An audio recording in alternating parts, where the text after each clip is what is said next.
กิจกรรมดังกล่าวได้จัดขึ้นในตอนเช้าวันที่ 14 สิงหาคมที่วัดบ้านโซกคำเมืองไซเซธานครหลวงเวียงจันทน์โดยการเป็นเกียรติเข้าร่วมของพระอาจารย์ดาวเสด็จเลิศมณีเจ้าอาวาสวัดใหม่โซกคำประธานฝ่ายสงฆ์ทานคำสานสุวงศ์หัวหน้าองค์การอัยการประชาชนสูงสุดประธานฝ่ายคารวาสพร้อมด้วยออกตนญาติโยมพ่อค้าสาวขายและพ่อแม่ประชาชนภายในบ้านโซกคำเข้าร่วมภาคภูมิใจเป็นพิเศษที่ได้นำครอบครัวลูกหลานมาร่วมกิจกรรมปลูกต้นไม้อยู่วัดป่าโซกคำพร้อมกันนี้ก็ขอแสดงความสุขเสยที่พระอาจารย์วัดป่าโซกคำได้มีแนวความคิดที่ระดมจิตใจกำลังแห้งกำลังซับของป่าสนบรรณาเผารวมทางบ้านโซกคำและบ้านอื่นๆในนครหลวงเวียงจันทน์ก็คือถิ่นอื่นได้มาประกอบส่วนปลูกต้นไม้ในมื้อนี้เบี้ยไม้ที่นำมาปลูกในครั้งนี้ประกอบมีไม้ดูไม้เกศนาต้นม่วงต้นโพไม้ซัก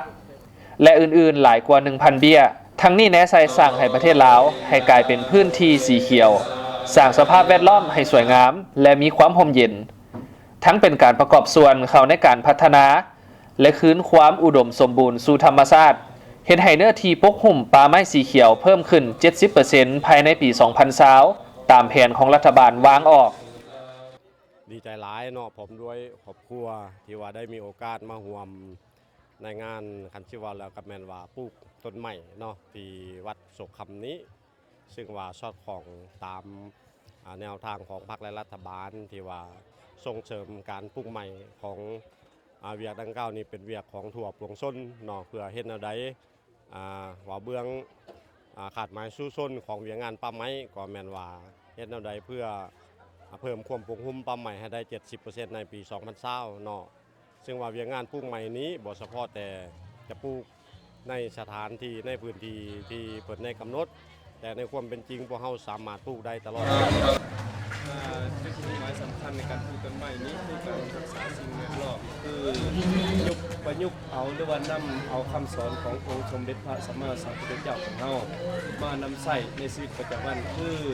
ชีวิตของเรานั้นต้องการความร่มเย็นเป็นสุขต้องการความสะดวกสบายในการดำเนินชีวิตดังนั้นที่ว่าพระพุทธศาสนาและพระสงฆ์สามเณรนั้นมีจุดหมายสำคัญคือการรักษาสภาพชีวิตคุณภาพชีวิตให้เหมาะสมในการดำเนินชีวิตดังนั้นที่ว่าพุทธศาสนากันใหม่นี้ยังมีนิมิตหมายสำคัญที่อาจารย์คิดใหญ่ว่า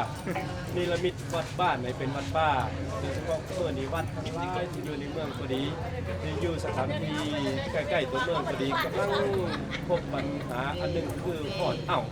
พบห่อนของนั้นในเวลาอันเดือน5 เดือน6หรือว่าเวลาที่มือแดดออกมานั่นดังนั้นจะว่าทุกวัดอยู่ในตัวเมืองนี้จะส่วนหลายจะเทคอนกรีตดังนั้นพระอาจารย์เห็นความสำคัญว่าต้นไม้ที่นำมาปลูกในสถานที่นี้คือเป็นต้นไม้ที่สามารถกินมากกินใบได้และอีกครั้งนึงพระอาจารย์ในนามคณะสงฆ์พอดีก็ขอเชิญชวนท่านทั้งหลายนี้มาหันปลูกต้นไม้อยู่ตามห้องโครงการ1 คน 1 ต้นหรือว่าอยู่ตามห้องโครงการ1 โครงการ1 ต้นไม้หรือว่า1 โครงการ10 ต้นไม้ก็ดีเอามาปลูกเป็นต้นไม้ที่ว่าหาง่ายและสามารถปลูกได้สบายที่จะนึงก็ขอเชิญชวนท่านคนทั้งหลายที่สามารถหาต้นไม้ได้ทุกสถานที่มาปลูกไว้ตามเรือนตามซ่านเพื่อเป็นต้นไม้ที่ต้นไม้สามารถกินมากกินใบได้บุญผาป่าปลูกต้นไม้วัดใหม่โซกคำครั้งนี้มีจุดประสงค์เพื่อรักษาสิ่งแวดล้อมตามระบบนิเวศวิทยา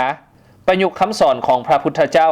ให้ถูกต้องกับสภาพปัจจุบันตามแนวทางของพรรครัฐเกี่ยวกับนโยบายปกปักรักษาทรัพยากรธรรมชาติให้สมดุลกับสภาพแวดล้อมเฮ็ดให้สังคมได้สร้างขบวนการรักษาสิ่งแวดล้อมให้คงอยู่กับพวกเขา